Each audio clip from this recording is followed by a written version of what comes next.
A shooting attack on a busy highway near the illegal settlement of Ma'ale Adumim on the outskirts of Jerusalem left one Israeli killed and several wounded. Israel's far-right National Security Minister Itamar Ben-Gvir quickly arrived at the scene, flanked by his security detail, calling for more restrictions on the movement of Palestinians.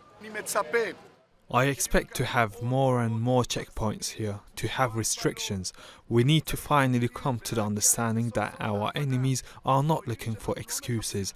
Our enemies are not looking for excuses. Our enemies only want to harm.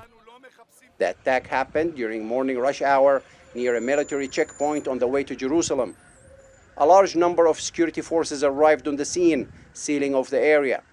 The police says 3 gunmen climbed out of a car and started shooting before police shot dead 2 and wounded a 3rd. Israeli officials say the men are Palestinians from the Bethlehem area in the occupied West Bank.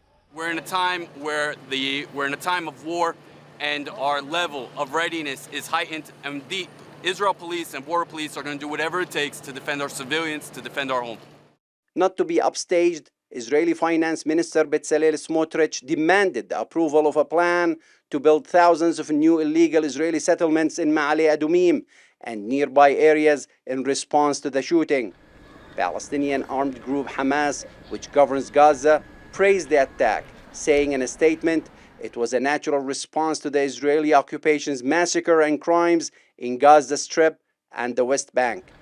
With Israel's brutal war on Gaza nearing its 5th month, tensions in the occupied West Bank and occupied East Jerusalem have been exacerbated. Nearly 400 Palestinians have been killed since in daily raids, among them 100 children. This is a clear Palestinian reaction to the massacres taking place against the Palestinian people in the Gaza Strip and the crimes being committed that have provoked the entire international community, not just the Palestinians. Add to that the Israeli statements about restrictions around the Al-Aqsa Mosque and prayer there. Many fear the attack may give the right-wing Israeli government an excuse to impose further restrictions on the movement of Palestinians ahead of the holy month of Ramadan, risking further escalation in tensions and violence. Mohammad Al-Kassim, TRT World, Occupied East Jerusalem.